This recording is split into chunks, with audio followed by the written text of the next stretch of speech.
চলে যাবে তো।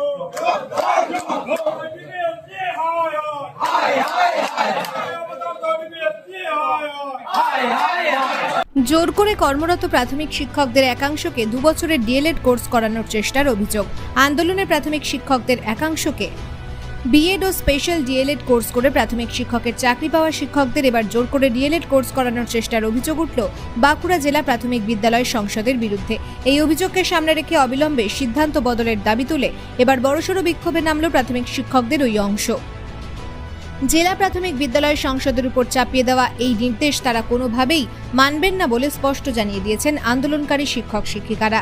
আদালতের নির্দেশে বেশ কয়েক বছর আগে বিএড ও স্পেশাল ডিএড কোর্স করা প্রায় 225 জন চাকরি প্রার্থীকে নির্দেশ দেয় বাঁকুড়া জেলা প্রাথমিক বিদ্যালয় সংসদ। তারপর থেকেই ওই চাকরি প্রার্থীরা জেলার বিভিন্ন প্রাথমিক বিদ্যালয়ে শিক্ষক শিক্ষিকা হিসেবে কাজ করে আসছেন।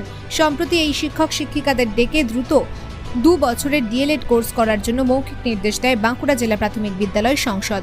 আর এতেই ক্ষোভ ছড়িয়ে পড়ে বিএড ও স্পেশাল ডিএড করে চাকরি পাওয়া ওই প্রাথমিক শিক্ষক শিক্ষিকাদের মধ্যে। আজ ওই প্রাথমিক শিক্ষক শিক্ষিকারা বাঁকুড়া জেলা প্রাথমিক বিদ্যালয় সংসদ ঘেরাও করে বিক্ষোভে ফেটে পড়েন।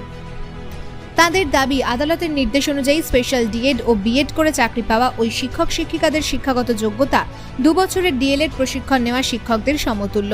তারপরেও বেতনের ক্ষেত্রে প্রশিক্ষণহীন হিসেবে তাদের গণ্য করে আসছে প্রাথমিক বিদ্যালয় সংসদ। এরপর মরার উপর খাড়ার ঘায়ের মতো নতুন করে 2 বছরের ডিএলএড এর প্রশিক্ষণ নেওয়ার জন্য চাপ দিচ্ছে প্রাথমিক বিদ্যালয় সংসদ। এই নির্দেশ তারা কোনোভাবেই মানবেন না, প্রয়োজনে ফের তারা আদালতের দ্বারস্থ হবেন বলে হুঁশিয়ারি দিয়েছেন আন্দোলনকারীরা। বাঁকুড়া জেলার প্রাথমিক বিদ্যালয় সংসদের দাবি, এসবই করা হয়েছে আদালত ও সরকারের নির্দেশিকা মেনে। শিক্ষক শিক্ষিকাদের ওই অংশ তা না মানলে আগামী দিনে ওই শিক্ষক শিক্ষিকারাই সমস্যায় পড়বেন। অ্যাপয়েন্টমেন্ট লেটারে ট্রেন টিচার হিসেবে আমরা জয়েন করি এবং তার আগে জয়েনের আগে আমরা যখন অ্যাপ্লিকেশন করি চাকরির জন্য তখন আমাদের বিএডকে ট্রেন ধরা হয়েছিল। তারপরে আমরা যখন বাঁকুড়া ডিপিএসসি থেকে অ্যাপয়েন্টমেন্ট লেটার পাওয়ার পর স্কুলে জয়েন করি তো আমাদের স্যালারি হওয়ার সময় বলা হয় যে আমরা নন টেন, শুধুমাত্র 6টা জেলায় এটা বলা হয়, তার মধ্যে বাঁকুড়া একটা, বাকি 22টা জেলায় বিএড ডিএড সমান স্যালারি দেওয়া হয়। তো আমরা যখন প্রতিবাদ করি আমাদের সেখানে বলেন, চেয়ারম্যান ম্যাডামও বলেন এবং এসআইও বলেন যে আপনারা চাকরির ক্ষেত্রে ট্রেন, নাহলে তো অন্য নন টেনরাও চাকরি পেত। আমরা বিএড দেখেই চাকরি পেয়েছি। বিএডের যে 20 নাম্বার ট্রেনিং এ ছিল 20 নাম্বারের মধ্যে আমরা চাকরি পাই। তা সেখানে বলা হয় আপনারা চাকরির ক্ষেত্রে টেন কিন্তু স্যালারির ক্ষেত্রে নন টেন। মানে কথাটা কতটা ইলিগাল দেখুন, এটা কোনোদিন হয় না। সেই হিসেবে আমাদের 3 বছর ধরে স্যালারি কেটে যাওয়া হচ্ছে এবং আমরা এর জন্য কেসেরও প্রস্তুতি নিয়েছি। স্যালারি আমাদের একটা কেস হবে স্যালারি ডিসক্রিমিনেশনে। কিন্তু সমস্যা হচ্ছে কালকে হঠাৎ করে আমাদের একটা নোটিশ দিয়ে এবং নাম ধরে অফিস থেকে ফোনও করা হয়, আমাদের ডিপিএসসিতে কনফারেন্সের জন্য ডাকা হয়েছিল। তো কনফারেন্সের নামে আমাদের কি করা হলো, আমাদের উপর জোর করে 2 বছরের রেগুলার মোডে ডিএলএড কোর্স চাপিয়ে দেওয়া হয়। যেটা দেখুন 2010-এর পর রেগুলার মোডে ডেপুটেশনে কোনো কোর্সই করা যায় না, কারণ আমি আমার স্কুলে না গিয়ে কি করে রেগুলার মোডে আমি ডিএলএড করি, ইন সার্ভিস একজন টিচার হয়, এটা তো পুরো অনৈতিক জিনিস একটা আমাদের উপর চাপিয়ে দেওয়া হচ্ছে। যেখানে সুপ্রিম কোর্টের অর্ডারে পরিষ্কার করে লেখা আছে যে যারা বিএড 2 বছরের তারা 6 মাসের একটা বিচ কোর্স করলেই তাদের ডিগ্রিটা ভ্যালিড হয়ে যাবে এবং তারা আগে থাকতেই এই ক্যাটাগরি পাবে। মানে ক্যাটাগরি চেঞ্জ কিন্তু নয়, শুধুমাত্র আমাদেরকে 6 মাসের বিচ কোর্স করতে হবে। এরা আমাদের বি ক্যাটাগরি করে রেখেছে, তার জন্য আমরা সমস্ত সুযোগ সুবিধা থেকে বঞ্চিত হই। বেসিক দিয়ে যাই বলুন, সব ক্ষেত্রে আমাদের কমিয়ে রাখা হয়েছে এবং তার সাথে আমাদেরকে এখন 2 বছরের ডিএলএড করে আরো 2 বছর আমাদের পিছিয়ে দেওয়া হচ্ছে। আর এটার ক্ষেত্রে আমাদের কি বলুন, সুপ্রিম কোর্টে যদি অর্ডার বিচ কোর্স থেকে 6 মাসের, আমি কেন আমার জীবনে 2 বছর দেবো? আর একটা কি, আমি চাকরি লাইফে তো আমি জুনিয়র হয়ে যাবো সমস্ত দিক থেকে 2 বছর, কারণ আমার বেসিক তখন থেকে শুরু হবে 2 বছর করার পর থেকে।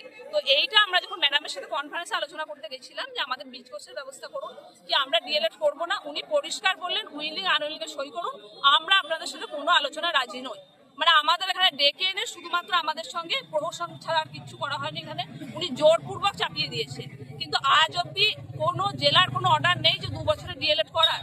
আর এই 6টা জেলা ছাড়া কোনো জেলায় কোনো বেতনও কাটা হয় না। আমাদের সঙ্গে জয়েন করা থেকে বাঁকুড়া সমানে অন্যায় করছে।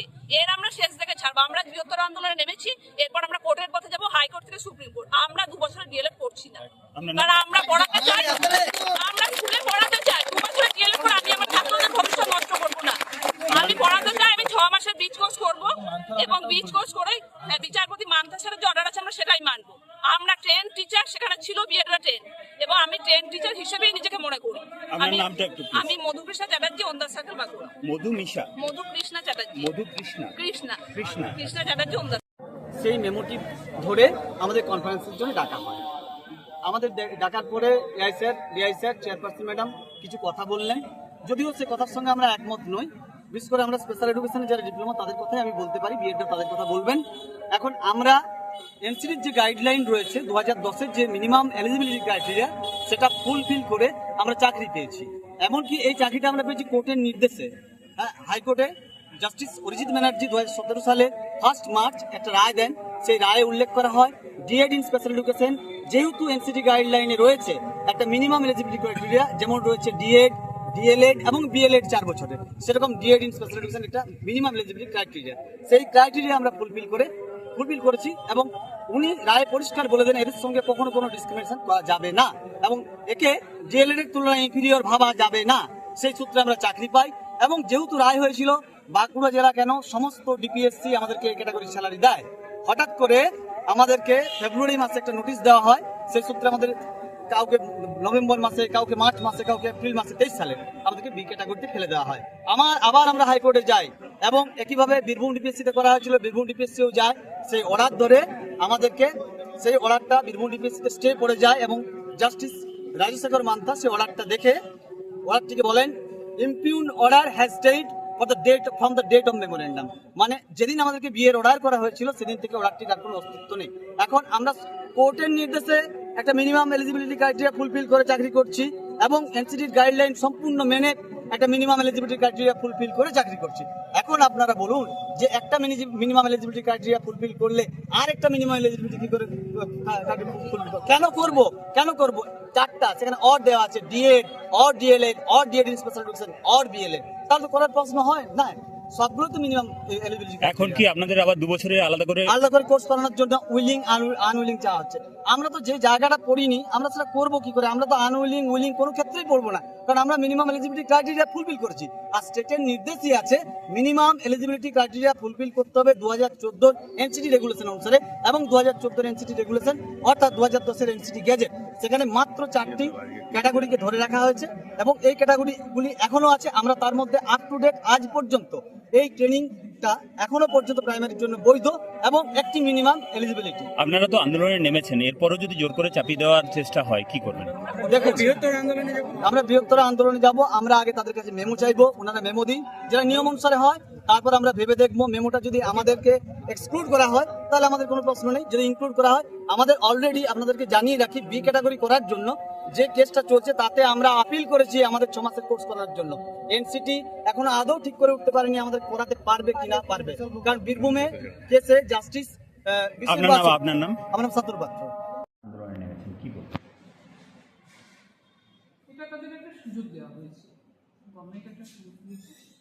সুপ্রিম কোর্টের লেটেস্ট যে রায় দিয়েছে তাতে বলা হয়েছে যে 2 ইয়ার্স বিএড রেগুলার কোর্সে যারা করেছে তারা বাদে বাকি অন্য সমস্ত ক্যাটাগরি তাদেরকে এই 2 ইয়ার্স কোর্সে করতে হবে এবং তাদের কোর্স চলাকালীন 2 ইয়ার্স লিভ পাবে, অন ডিউটি লিভ, এবং তাদের এইটুকুই সরকার সুযোগ দিয়েছে। তারা যদি সেই সুযোগটা গ্রহণ না করে তারা সমস্যা। তারা তো আন্দোলনে নেমেছে রীতিমতো এবং তারা বলছে যে তারা কোনোভাবেই এই কোর্সটা করবে তারা না করলে তারা সরকারের সাথে বোঝাপড়া করবে। আমি তো সরকারের বার্তাবাহক মাত্র, সরকার আমাকে ইনস্ট্রাকশন দিয়েছে, সরকার যে ইনস্ট্রাকশন দিয়েছে আমি সেই ইনস্ট্রাকশন ফলো করেছি। তারা বলছে যে তারা 2 বছরের যারা মানে ডিএলএড এর সমকক্ষ তাদের যে কোয়ালিফিকেশন রয়েছে এটা কোর্ট মান্যতা দিচ্ছে না। আমি তো একটা ডিসিশন নিইনি, I have not the decision maker, I am just the executor, but the court has taken decision and has given verdict. Government is following the verdict of the court. I am no more that. Whatever I am doing, I am following the dictum of the government. এরপরে তারা যদি course না করে তাহলে কি তাদের suffer করতে হবে, they have to suffer। আর আমি তাদের গার্জেন হিসেবে এটা সবসময় চাইব যে তারা এই ব্যাড কনসিকুয়েন্সটা তারা যেন ফেস না করে। তাদের দুজন বারবার করে অনুরোধ করেছি যে বাবা তোমরা করো, করে নাও, 2 বছর তো পড়বে, তার তো বেশি কিছু না, ছুটি পাবে, সবেতন ছুটি পাবে, করে নাও। এবারে তারা যদি তাদের কোনো একটা পয়েন্ট স্টিক হয়ে থাকে তাহলে আমার তো হাতের বাইরে না, আমাকে তো আমার কাজটা